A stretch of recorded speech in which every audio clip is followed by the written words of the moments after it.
ठीक, तो आज हम लोग ना हैप्पीनेस पर डिस्कस करेंगे। हम समझेंगे कि हैप्पीनेस किसको बोल रहे हैं हम, और ये हैप्पीनेस जो है उसका सोर्स कहाँ कहाँ है ना। तो चलो पहले हम आप ही लोग से पूछते हैं कि हैप्पीनेस हमको टेम्पररी चाहिए या कंटिन्यू चाहिए?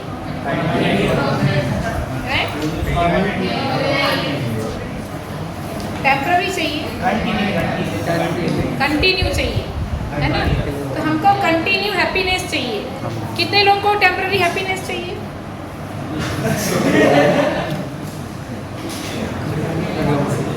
पक्का? हाँ, ये भी अच्छा। ये लाइन को मैं पहले पूरा करूंगी। एक प्रश्न आ रहा है पीछे से, आप प्रश्न करो। अगर खुशी के बीच में थोड़ा थोड़ा दुख ना है तो क्या मतलब खुशी का? कितने लोग एग्री कर रहे हैं कि हाँ भाई, हाथ ऊपर करो। अच्छा, आप लोगों को लग रहा है कि खुशी के बीच में दुख भी आना चाहिए, बिना दुख के सुख की अनुभूति कैसे होगी, है ना। आज इस टॉपिक को पहले डिस्कस कर लें, फिर आगे बढ़ेंगे, है ना। तो ये हमको लगता है कि जैसे मैंने कहा कि कंटिन्यू हैप्पीनेस चाहिए, तो आपका प्रश्न आ रहा है कि भाई अगर हमारे लाइफ में हम हमेशा हैप्पी रहे, ऐसे कैसे पॉसिबल है? हमारे लाइफ में थोड़ा दुख भी होना चाहिए। दुख रहेगा तभी तो हम सुख को अनुभूत कर पाएंगे, तभी तो हम सुख को महसूस कर पाएंगे और जान पाएंगे कि हम सुखी हैं। ठीक है, तो अब इसको हम एक उदाहरण से समझते हैं, रियल लाइफ उदाहरण से। हम लोग थ्योरेटिकल बात नहीं करेंगे, प्रैक्टिकली बात करेंगे, और वो उदाहरण में आप सबको शामिल करेंगे हम। ठीक है, तैयार हैं सब? हाँ भाई, सब है क्लास में? पीछे लास्ट बेंच। ठीक, ध्यान से सुनिएगा, बहुत काम की बात होने वाली है, और आप सबको मैं जो बोलूँगी उसमें साथ साथ सब सुनोगे और अपने लाइफ में उसको क्रॉस चेक करके आगे बढ़ोगे साथ साथ। तो उसको हम आपको रियलाइज़ कराएंगे। ये जो उन्होंने कहा कि हमारे जीवन में थोड़ा दुख होना चाहिए, दुख के बिना सुख की अनुभूति नहीं है। इसका मतलब हमारे जीवन में कंटिन्यू हैप्पीनेस नहीं चाहिए, टेम्पररी हैप्पीनेस, यानी कभी खुशी कभी गम दोनों जरूरी है, नहीं तो ज़िंदगी जीने में मज़ा नहीं आएगा। ठीक, अब इसके लिए आप सबको मैं जो बोलूँगी अपने आप को उससे कनेक्ट करते हुए सुनेंगे। तैयार है सब? हैं, आवाज़ नहीं आ रही? तैयार है सब? Yes ma'am. ठीक, अब आप लोग ध्यान से सुनना, और मैं जो बोल रही हूँ उसमें साथ साथ चलना। मैं एक परिवार का नाम लेते हुए बात करूँगी, है ना, वो आप अपने आप से जोड़िएगा, हम सब अपने परिवार से जोड़ेंगे। ठीक, तो एक स्टोरी के रूप में मैं शुरू कर रही हूँ। एक परिवार है, आप सब अपने परिवार से कनेक्ट करिए, है ना। एक परिवार है, उस परिवार में कोई समस्या नहीं है। ठीक, सब सुखी हैं। ठीक, तो घर में बच्चे हैं, माँ बाप हैं, बुजुर्ग हैं, सभी घर में खुश हैं, किसी बात की कोई समस्या नहीं है ना, बहुत खुशहाली है, बहुत हार्मनी है। ठीक, उस घर में उनके जो माता पिता हैं रोज़ पूजा पाठ करते हैं, तो वो रोज़ भगवान के पास प्रेयर करते हैं। क्या प्रेयर करते हैं कि हे भगवान, आपकी कृपा दृष्टि बनी रहे हमारे घर पर, और आपके आशीर्वाद से घर में सब बढ़िया है और हम सब सुखी हैं।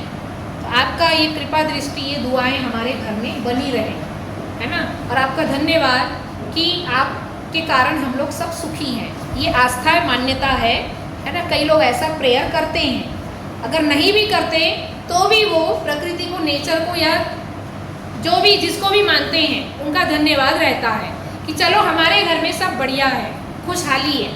ठीक, घर के बच्चे सारे खुश हैं, किसी को कोई बात की कमी नहीं है। अब ध्यान से सुनिएगा आगे का एक एक सेंटेंस ध्यान से, है ना।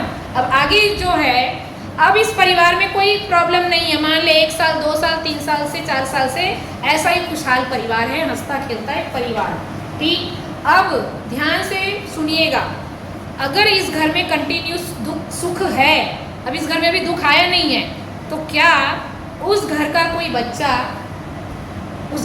बच्चा अपनी मम्मी से कहता है, क्या, मैं पूछ रही हूँ आप लोगों से, क्या उस घर में कोई बच्चा अपनी मम्मी से ये कहता है कि माँ, कितने साल से हम लोग सुखी हैं, है ना, मैं बोर हो रहा हूँ, कुछ मज़ा नहीं आ रहा है ना, ये कैसी बोरिंग ज़िंदगी है, घर में सुख ही सुख है, ये दुख आया नहीं, तो तो ज़िंदगी बड़ी बोरिंग सी हो गई है। आप थोड़ा भगवान से ये भी बोल दिया करो कि हे भगवान थोड़ा दुख भी भेज दो घर में, है ना। इतने सुखी हैं, मज़ा नहीं आ रहा, तो क्या उस घर के बच्चे अपने पेरेंट्स से कहते हैं कि मम्मी पापा थोड़ा भगवान से दुख भी मांग लिया करो? नहीं कहते। कहते हैं कि नहीं कहते? नहीं कहते। ठीक, फिर क्या पेरेंट्स कहते हैं कि हे भगवान घर में इतनी सुख शांति भी ठीक नहीं है, इतने साल से हम लोग सुखी हैं, है ना, थोड़ा दुख भेज दो प्लीज, है? क्योंकि बिना दुख के ये सुख महसूस नहीं होने वाला। क्या हम ऐसा कहते हैं? नहीं कहते ना। बच्चे, क्या बच्चे कहते हैं मम्मी पापा तो प्रेयर नहीं कर रहे, हम ही लोग कर लेते हैं। तो बच्चे कहेंगे भगवान आप मम्मी पापा को मत सुनना, हमारी सुनो। ये क्या लाइफ है? 4-5 साल से इतनी खुशहाली घर में, हम बोर हो गए हैं। अरे भाई थोड़ा तो दुख भेज दो तो थोड़ा लाइफ का मज़ा आ जाए, थोड़ा दुख भेज दो। बोलते हैं? नहीं बोलते। बोलते हैं? आवाज़ नहीं आ रही, नहीं बोलते? बोलते हैं? नहीं बोलते। ठीक, तो ये क्लियर हुआ कि कोई नहीं बोलते कि हमको दुख चाहिए। ना मम्मी पापा बोलेंगे ना बच्चे बोलेंगे। ना बच्चे बोलेंगे कि हे भगवान मम्मी पापा की बात मत सुनना, थोड़ा दुख भी भेज दो, बोर हो गए, इन लोगों को समझ में नहीं आ रहा, ये लोग तो बिजी रहते हैं काम धंधे में, हम बच्चे स्टूडेंट हैं, हमको तो बोर ही लगते रहता है, थोड़ा दुख होना चाहिए। ये भी क्या बात हुई? ठीक, नहीं बोलते। अब आगे सीन, दूसरा सीन।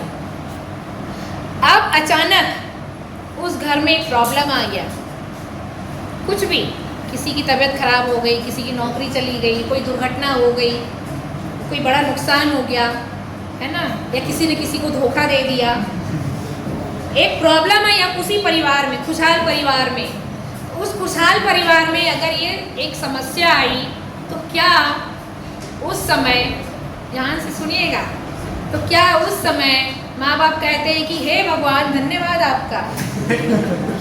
क्या बच्चे वही कहते हैं कि हे भगवान धन्यवाद आपका? क्या बच्चे ऐसे कहते हैं? धन्यवाद, थैंक गॉड, एक प्रॉब्लम तो आया घर में। हाँ, कहते हैं क्या? कोई नहीं कहता। तब क्या कहते हैं? हे भगवान किसकी नज़र लग गई हमारे घर को, हमने इतना कुछ अच्छा किया, हमने क्या गलत कर दिया, किस बात की सज़ा आपने दे दी, ये दुख कहाँ से आ गया, किसकी नज़र लग गई इस घर को? भगाओ इस दुख को, इस दुख को भगाओ, गेट आउट करो।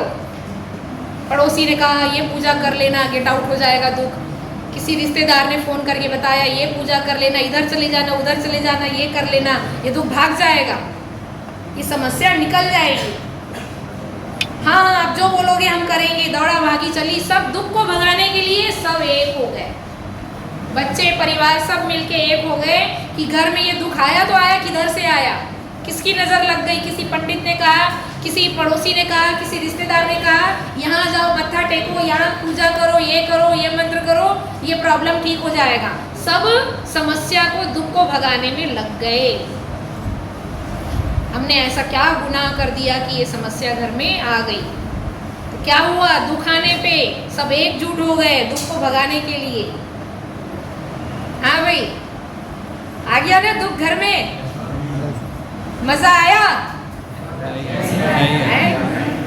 देखो प्रैक्टिकल बोलो, ऐसे ही थ्योरेटिकल मत बोलो, लॉ ऑफ अट्रैक्शन कहीं काम ना कर जाए, है ना।